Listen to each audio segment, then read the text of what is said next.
बिस्मिल्लाहिर्रहमानिर्रहीम। अस्सलाम वालेकुम। कैसे हैं आप सब? इंशाल्लाह सभी ठीक होंगे और अल्लाह की रहमतों के साए में होंगे।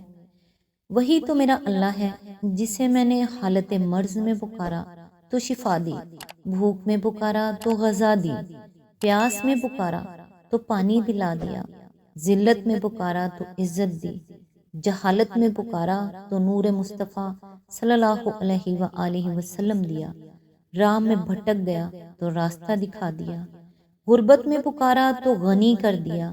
ए अल्लाह, तू माफ़ करने वाला और माफ़ी को पसंद करने वाला है। हम सबको माफ़ फरमा और हम सबको बख्श दे, आमीन। आज इंशाल्लाह सूरत तौबा की आयत नंबर 88 से स्टार्ट करेंगे। औज़ु बिल्लाहि मिनश शैतानिर रजीम।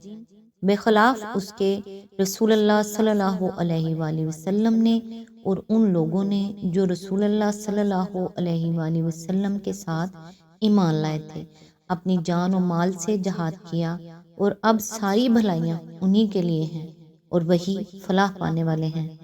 आयत नंबर 89। अल्लाह ने उनके लिए ऐसे बाग तैयार कर रखे हैं जिनके नीचे नहरें बह रही हैं, इनमें वो हमेशा रहेंगे। ये है अजीमुल शान कामयाबी। आयत नंबर 90। बदवी अरबों में से भी बहुत से लोग आए जिन्होंने उज़र किए ताकि इन्हें भी पीछे रह जाने की इजाज़त दी जाए। इस तरह बैठ रहे वो लोग जिन्होंने अल्लाह और उसके रसूल सल्लल्लाहु अलैहि वसल्लम से ईमान का झूठा अहद किया था। इन बदवियों में से जिन जिन लोगों ने कुफर का तरीका इख्तियार किया है, अनकरीब वो दर्दनाक सज़ा से दो चार होंगे। इसकी तफसीर है, बदवी अरबों से मुराद मदीने के इतराफ़ में रहने वाले देहाती और सहराई अरब हैं, जिन्हें आम तौर पर बद्दू कहा जाता है। मुनाफिकाना इजहार ईमान जिसकी तय में फिल वाक़या तस्दीक, तस्लीम, इखलास और अतात ना हो, और जिसके ज़ाहरी इकरार के बावजूद इंसान खुदा और उसके दीन की बनिस्बत अपने मफाद और अपनी दुनियावी दिलचस्पियों को अजीज़ रखता हो। असल हकीकत के एतबार से कुफर व इनकार ही है। खुदा के यहाँ ऐसे लोगों के साथ वही मामला होगा जो मुनकरों और बागियों के साथ होगा, चाहे दुनिया में इस किस्म के लोग काफिर ना ठहराए जा सकते हों और उनके साथ मुसलमानों ही का सा मामला होता रहे।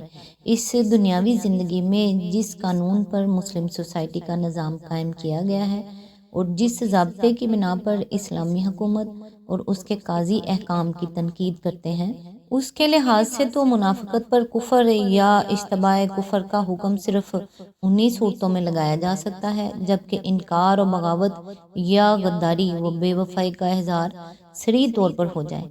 इसलिए मुनाफ़िकत की बहुत सी सूरतें और हालतें ऐसी रह जाती हैं जो क़ज़ाए शरई में कुफर के हुक्म से बच जाती हैं, लेकिन क़ज़ाए शरई में किसी मुनाफिक का हुक्म कुफर से बच निकलना ये मायने नहीं रखता कि क़ज़ाए खुदावंदी में भी वो इस हुक्म और इसकी सज़ा से बच निकलेगा।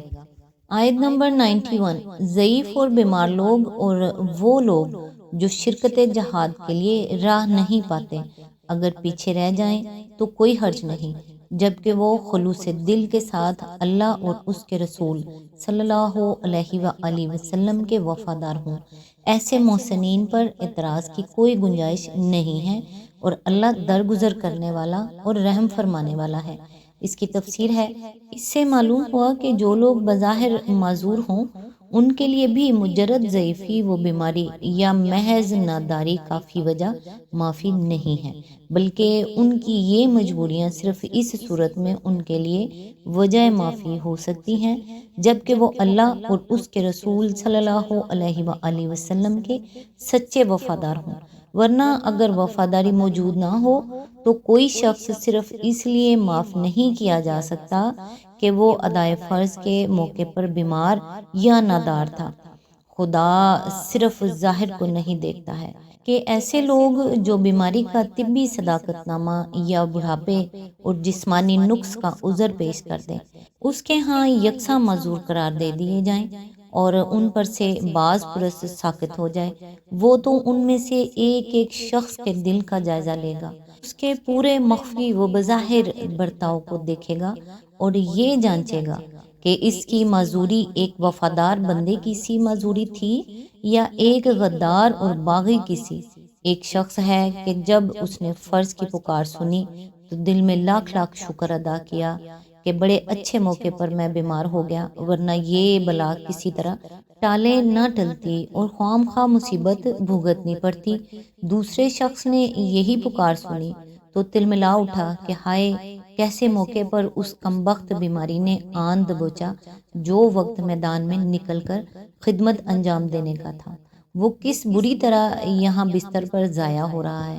ایک نے اپنے لیے تو خدمت سے بچنے کا بہانہ پایا ہی تھا، مگر اس کے ساتھ اس نے دوسروں کو بھی اس سے روکنے کی کوشش کی۔ دوسرا اگرچہ خود بستر علالت پر مجبور پڑا ہوا تھا، مگر وہ برابر اپنے عزیزوں، دوستوں اور بھائیوں کو جہاد کا جوش دلاتا رہا اور اپنے تیمارداروں سے بھی کہتا رہا کہ میرا اللہ مالک ہے، دوا دارو کا انتظام کسی نہ کسی طرح ہو ہی جائے گا، مجھ اکیلے انسان کے لیے تم قیمتی وقت کو ضائع نہ کرو جسے دین حق کی خدمت میں صرف ہونا چاہیے۔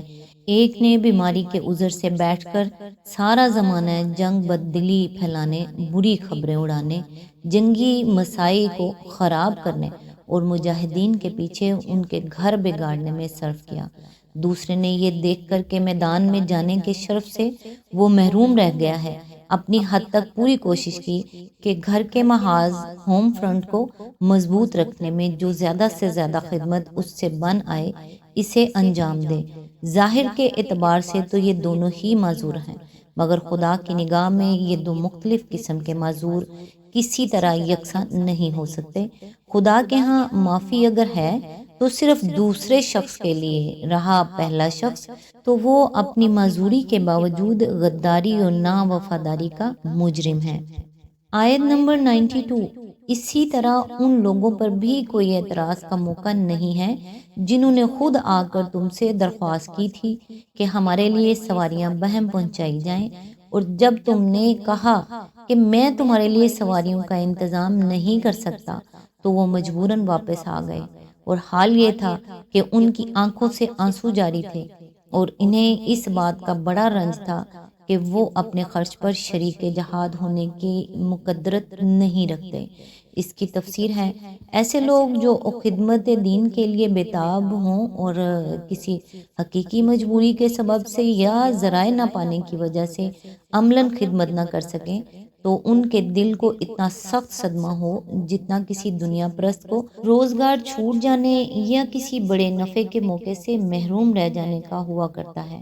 ان کا شمار خدا کے ہاں خدمت انجام دینے والوں ہی میں ہوگا، اگرچہ انہوں نے عملاً کوئی خدمت انجام نہ دی ہو، اس لیے کہ وہ چاہے ہاتھ پاؤں سے کام نہ کر سکے ہوں، لیکن دل سے تو وہ برسر خدمت ہی رہے ہیں۔ یہی بات ہے جو غزوہ تبوک سے واپسی پر اثناء سفر میں نبی صلی اللہ علیہ وآلہ وسلم نے اپنے رفقا کو خطاب کرتے ہوئے فرمائی تھی کہ مدینے میں کچھ لوگ ایسے ہیں کہ تم نے کوئی وادی طے نہیں کی اور کوئی کوچ نہیں کیا جس میں وہ تمہارے ساتھ ساتھ نہ رہے ہوں۔ صحابہ نے تعجب سے کہا، کیا مدینہ ہی میں رہتے ہوئے؟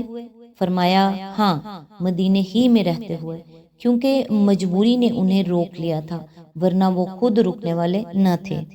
آیت نمبر 93۔ البتہ اعتراض ان لوگوں پر ہے جو مالدار ہیں اور پھر بھی تم سے درخواستیں کرتے ہیں کہ انہیں شرکت جہاد سے معاف رکھا جائے۔ انہوں نے گھر بیٹھنے والیوں میں شامل ہونا پسند کیا اور اللہ نے ان کے دلوں پر ٹھپا لگا دیا، اس لیے اب یہ کچھ نہیں جانتے کہ اللہ کے ہاں ان کی روش کا کیا نتیجہ نکلنے والا ہے۔ آج تک کے لیے اتنا ہی، نیکسٹ انشاءاللہ آیت نمبر 94 سے سٹارٹ کریں گے۔ تب تک کے لیے دعاؤں میں یاد رکھیے گا۔ اللہ حافظ۔